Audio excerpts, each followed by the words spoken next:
क्या आजकल ठंड बहुत बढ़ रही है या हमेशा ठंड रहने वाले देश बहुत गर्म नजर आ रहे हैं, या रेगिस्तान में बरसात हो रही है या फिर बर्फबारी।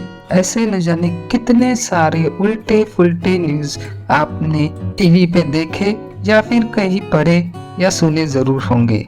इन सबको देखकर तो मौसम विभाग से अब भरोसा ही आपका उठ गया होगा, या कहे आपको लगता होगा सरकार क्यों फिजूल में मौसम के पीछे इतना सारा पैसा अपना इन्वेस्ट कर रही है।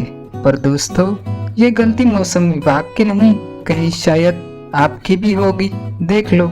जी हाँ दोस्तों, जब से इंसानों ने इंडस्ट्रियल एक्टिविटीज बढ़ाई है, न जाने कितने सारे जंगल काटे गए हैं या फिर तबाह किए गए हैं, और तब से अब तक न जाने कितने लाख टन CO2 हमने एटमॉस्फेयर में छोड़ दी है। हाँ, वही CO2 जिसे ग्रीन हाउस गैस भी कहते हैं, यानी ऐसी गैस जो अर्थ के एटमॉस्फेयर में अगर बढ़ती है, अर्थ का टेम्परेचर भी बढ़ता है, और इसे ही हम ग्लोबल वार्मिंग कहते हैं। आपको तो ये पता ही होगा। पर ग्लोबल वार्मिंग का अब हेमयुग से क्या रिलेशन है भाई? क्या भगवान ने अपने फ्रिज के सारे डोर्स हमारे लिए ओपन कर दिए हैं ताकि हम ठंड का मजा उठा सके, या इस कलयुग में हम हेमयुग का भी आनंद उठा पाए, इसलिए तो नहीं? तो चलिए जानते हैं आजकल के कलयुग के जमाने में जो इतिहास के हेमयुग की जो बातें हो रही है, असल में उसमें कितनी सच्चाई है। ग्लोबल वार्मिंग की जगह ग्लोबल कूलिंग इंसानों को इस धरती पर से खत्म करने की क्षमता रखती है। हम में से लगभग सभी को ये बात पता है कि धरती सूरज का चक्कर लगाती है, तो इसमें कौन सी बड़ी बात है। पर ये बात असल में तो बच्चों के लिए बहुत ठीक है, उनके लिए सही भी है। पर दोस्तों, असल में धरती सूरज का गोलाकार नहीं पर अंडाकार चक्कर लगाती है। ये बात भी चलो आप में से बहुत जन को पता ही होगी। जब हम इस पॉइंट पे होते हैं तो गर्मी का मौसम होता है, और इस पॉइंट पर रहता है तो सर्दी का मौसम होता है, यानी सूरज से धरती का डिस्टेंस बदलता रहता है। शायद ये भी बात बहुत जन को पता ही होगी।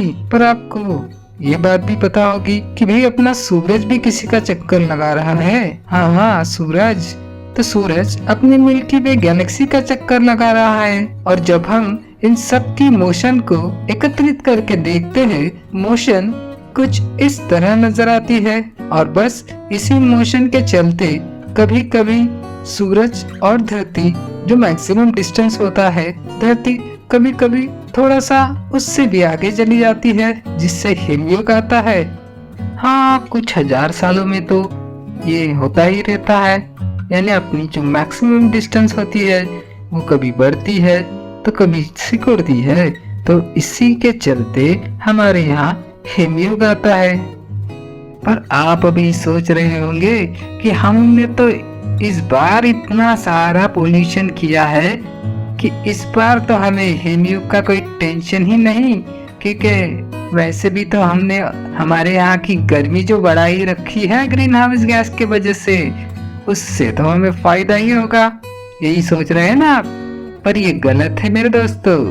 हम लोगों ने जो ग्रीन हाउस का इतना बड़ा रायता जो फैलाए रखा है, वो हमारे कुछ भी काम नहीं आने वाला, क्योंकि जब धरती सूरज से थोड़ी दूर चली जाएगी तब धरती पे से पानी तो बर्फ बन जाएगा।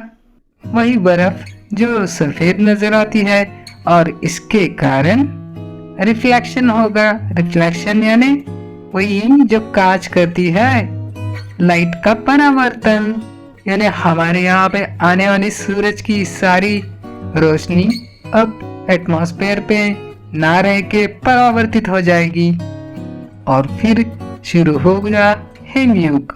बाहर से देखने पे धरती एक बड़ा सा बर्फ का गोला नजर आएगी, और सूरज से आने वाली बहुत सी रोशनी वापस अंतरिक्ष में भेज देगी। और इस बार जो ठंड शुरू होगी वो हजारों साल कहीं नहीं जाने वाली भाइयों, वो सदियों तक आपको ठंडी का मजा देते रहेगी। कई किलोमीटर लंबी बर्फ की चादर के नीचे धरती दब जाएगी, लगभग सारे पेड़ों का वो सफाया कर देगी। हाँ, पर शायद इस ठंड में कुछ बचे न बचे, पर कुछ बैक्टीरिया या वायरसेस, कुछ बीज शायद ही बच जाए, जो इस हिमयुग के खत्म होने के बाद फिर से धरती को हरा भरा और हमें भी जीवन दे दे। शुरुआती जीवन वायरस या फिर बैक्टीरिया के रूप में। अभी भी आप में से कुछ शातिर दिमाग सोच रहे होंगे, चलो हम जमीन के नीचे एक बहुत बड़ी सुरंग बना कर रह सकते हैं और इसमें एक हीटर लगा देंगे। पर भाई, गलती कर रहे हो आप। ये बर्फ तो आपका खून भी नहीं, आपकी आत्मा को भी जमा देगी। पर ये बात तो सच है। पर हाँ, अगर बचना चाहते हो तो कुछ बचने के उपाय भी जान लो, ताकि आप भी बच जाए। नेटफ्लिक्स पे द विंटर इज कमिंग नाम की मूवी देख लो, उसमें उन्होंने बहुत सारे उपाय बताए हैं। शायद कुछ आप भी कर पाए या फिर आपके भी काम आ जाए। आपके लिए एक गुड न्यूज भी है, हिमयुग तो अभी अभी 10,000 साल पहले खत्म हुआ था, शायद इतने जल्दी नहीं आ पाएगा। लगभग 60 से 70,000 सालों में धरती पे हिमयुग आता तो जरूर है। हाँ, अगर इस बात को सुनकर आपके दिल को कुछ राहत मिली होगी तो कुछ राहत हमें भी दीजिए। घंटे का बटन एक बार जोर से हिट कीजिए और ऐसे ही मजेदार किस्से सुनते रहने के लिए हमारे चैनल को सब्सक्राइब कर दीजिए, नोटिफिकेशन बेल ऑन कर दीजिए। हम आपके लिए कोई ऐसा ही नया टॉपिक फिर से लेके आएंगे।